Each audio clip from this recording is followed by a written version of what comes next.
I had a good relationship with every member of the crew. My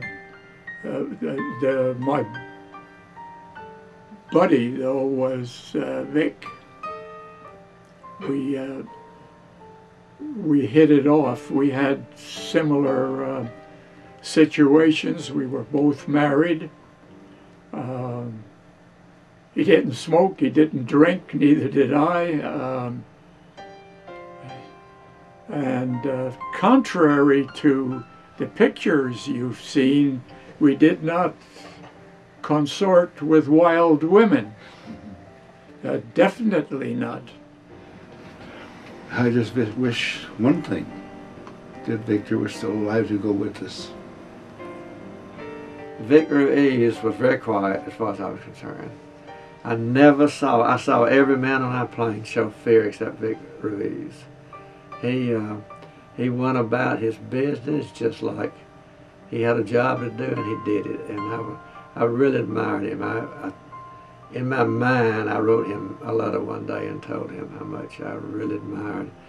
Meeting the crew for the first time. The method of the crew setup? Just your first impressions of the crew when you first met all the individuals. Well, you might as well be in Times Square and look at the people around you. They're people like yourself. No thoughts like saying, "Boy, what a bunch of monkeys," or anything like that. Nothing, you know, just, so this is it. I mean, we've been in the Army for a while now, and we've been with different people, and you, like for instance, for the airplane mechanic school, there was a group of 5 guys. How did they pick the 5 guys? I don't know.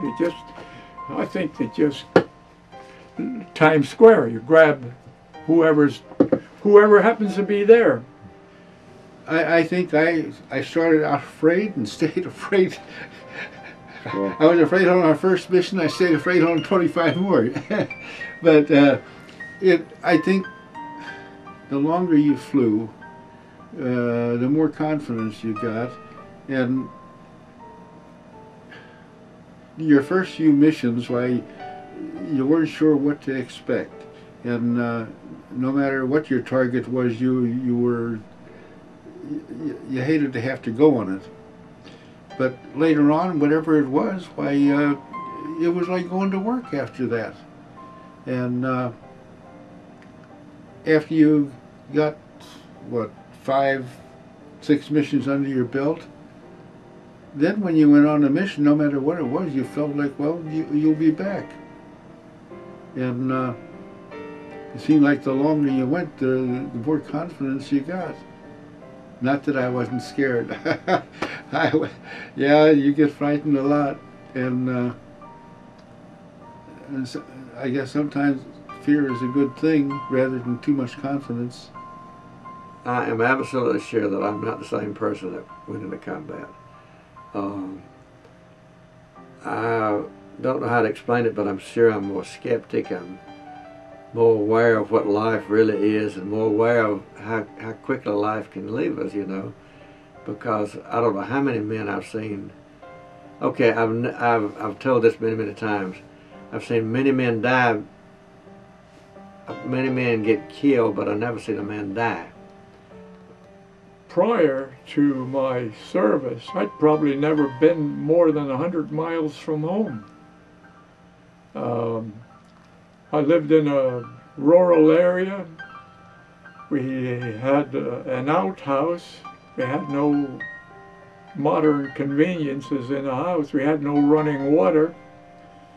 I lived in a well-fed, happy family, but we didn't have things of the world, and in fact, I didn't know what the world was like, except what I learned in school, and that was all foreign to me.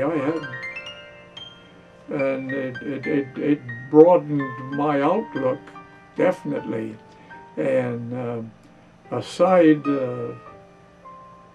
from my marriage to Margaret, that's the biggest thing that ever happened to me. All in all,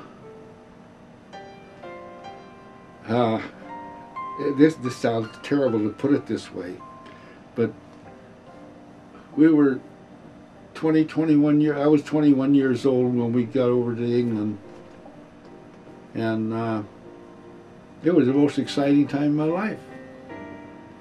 And I was only over there 5 months, but those 5 months are probably the most memorable times of my life. And I was saying before, in 5 months you made such bonds, unbelievable. Sure, it seemed like 5 years, you know, or at least 5 times as long. Okay, I've known you a very short time, but I think I've known you a long time.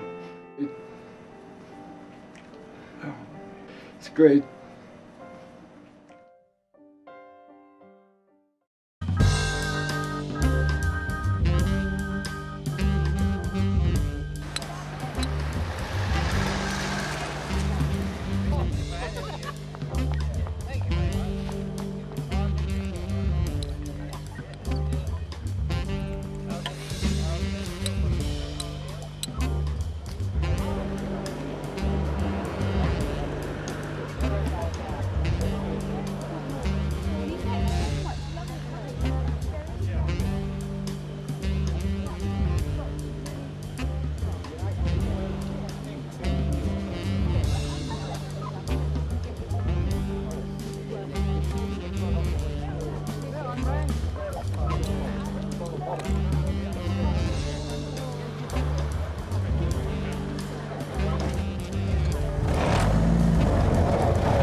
I crossed the road and I went over to Mrs. Pestle, a hairdresser in here. She come to the door. Oh, she said, thank you very much.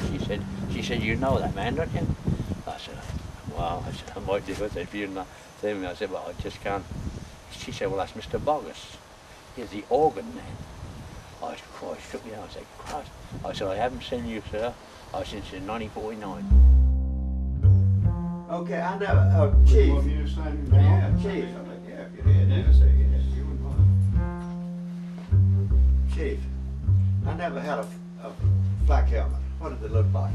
Up there. Well, this is it right here. Yeah. Okay. You didn't have one of those? No, they wouldn't give me one. Really? They said the ball trick gun didn't deserve one. Ah, No, there wasn't probably room. wasn't room Wasn't for it. room at all. No, sir. They didn't give me a flak jacket. No. All right. No, you'd have never been able to wear it in there. I don't think. Okay. All right. I just saw that helmet and thought about it. Yeah.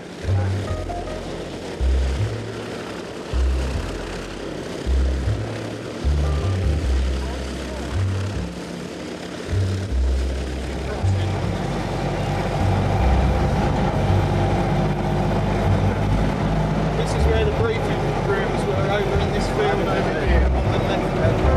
How far over? About 300 yards into that field. And the technical sites were all here. So that's where your repairs to your, parts of the aircraft, your turret shop, things like that. Yeah. This is where the hangar was, C2 hangar, where Clint Miller played. Okay.